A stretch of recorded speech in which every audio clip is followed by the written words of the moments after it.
Hi and welcome along to AFTV Transfer Daily, the show that keeps you up to date with players that have been linked with a summer transfer move to Arsenal. Yes, here we go again. It's that time of year where we get into all the transfers and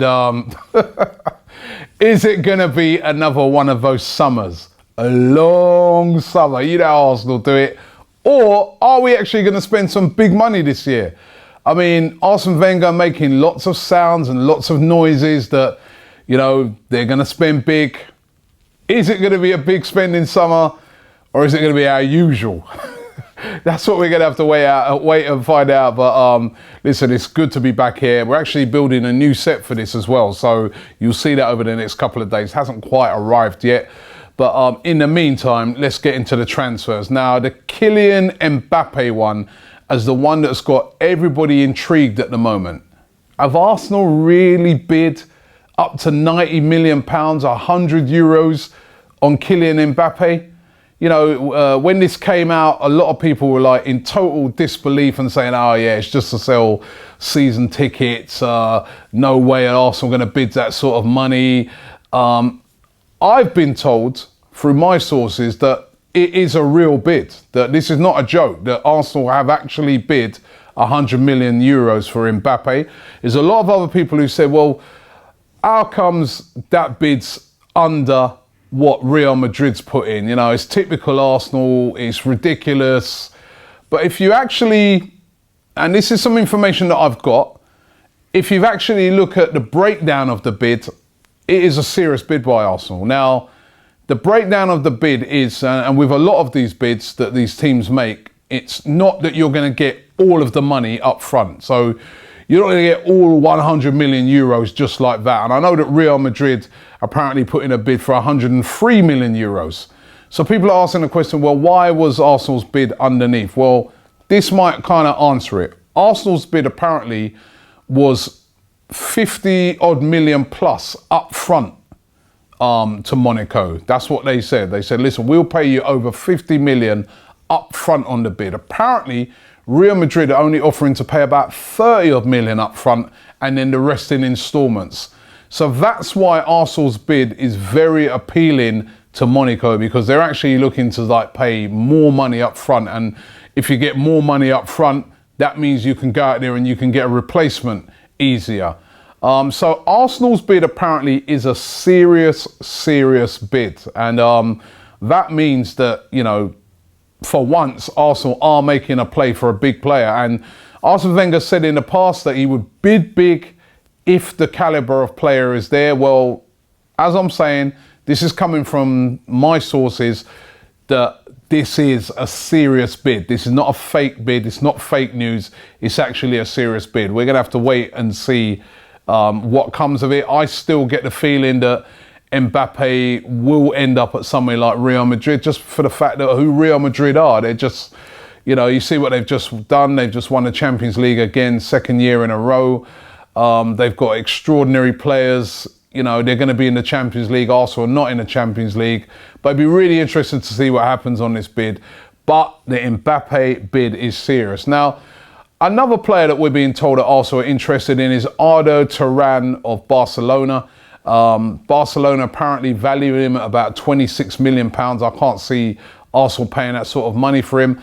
And even his agent has come out and said that, you know, Arsenal are in talks to buy him. Now, is this an actual real bid, or is this the agent trying to talk up Turan? It's been a bit of a disaster for Turan since he's moved to Barcelona from Atletico Madrid. Went there, you know, he was a top quality player, but it hasn't worked out for him. They weren't able to play him for the first 6 months, and then he just hasn't been able to get into the team. And of course now they've changed their manager, Barcelona, and he's surplus the requirements. Is he what Arsenal needs? I don't really think so. The age as well seems to really go against him, 30 now.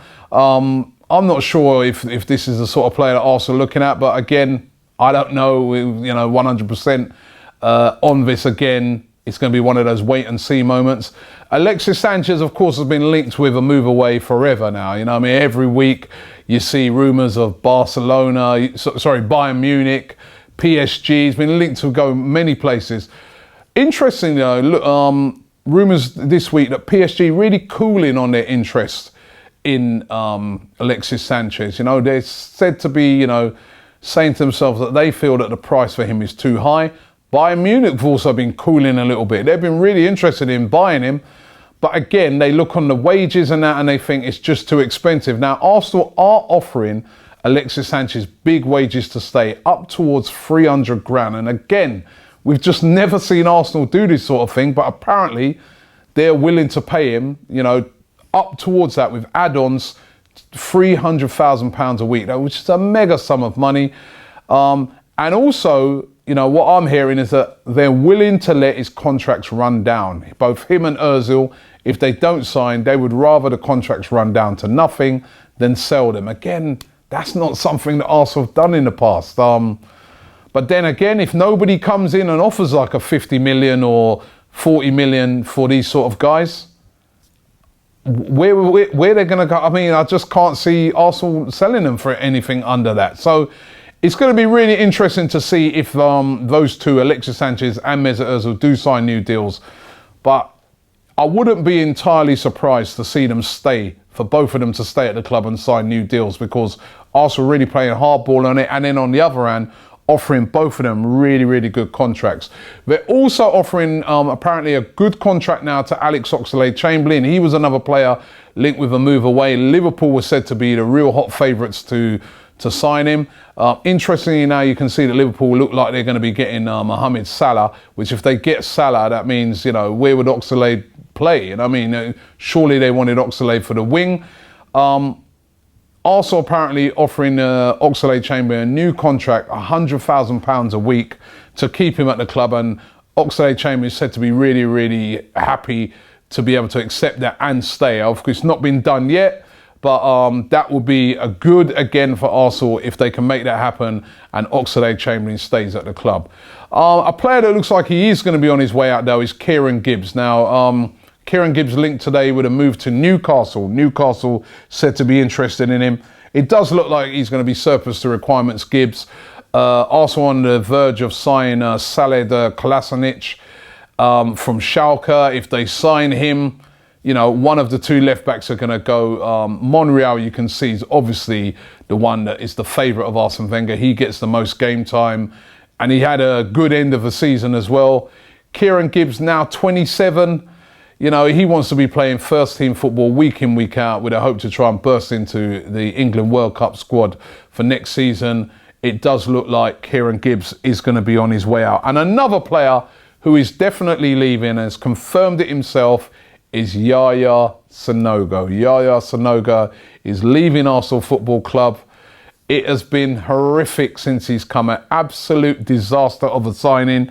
You know, he's confirmed it. He's played he's been at Arsenal now for over 4 years, and you know, he's only scored one competitive goal, and that was against Borussia Dortmund in 2014. I mean, he's been blighted by injury, has become a bit of a fun figure with fans. You know what, I feel a bit sorry for him though. I mean, he's just had injury after injury after injury. Hopefully he can rebuild his career. He is still only 24 years of age. And I remember hearing a story over in France where they were saying that when he was coming up through the ranks, he was considered the player that was going to be the next big thing, not Paul Pogba. They all kind of came through together, but certainly it's been completely an utter disaster, his signing. And, you know, one that Arsene Wenger's often mocked about, but listen, let's hope, you know, I always want to wish all the players that were at Arsenal, you know, even when it hasn't worked out, all the best in their future career. And I'm going to do the same with Yaya Sanogo, wishing him all the best. So that's Transfer Daily today. Listen, I want to hear from you guys. Don't forget, comment. I'll read out your as many of these comments as I possibly can. So please comment below. We're going to be doing some of these shows live. So look out for those live streams when we do them, or we'll be speaking to fans live as well. And also what would be good as well is to get your views on who you think we should sign. So put those in the comments below. Thanks for watching the show today, and we will be back tomorrow. Subscribe to ArsenalFanTV.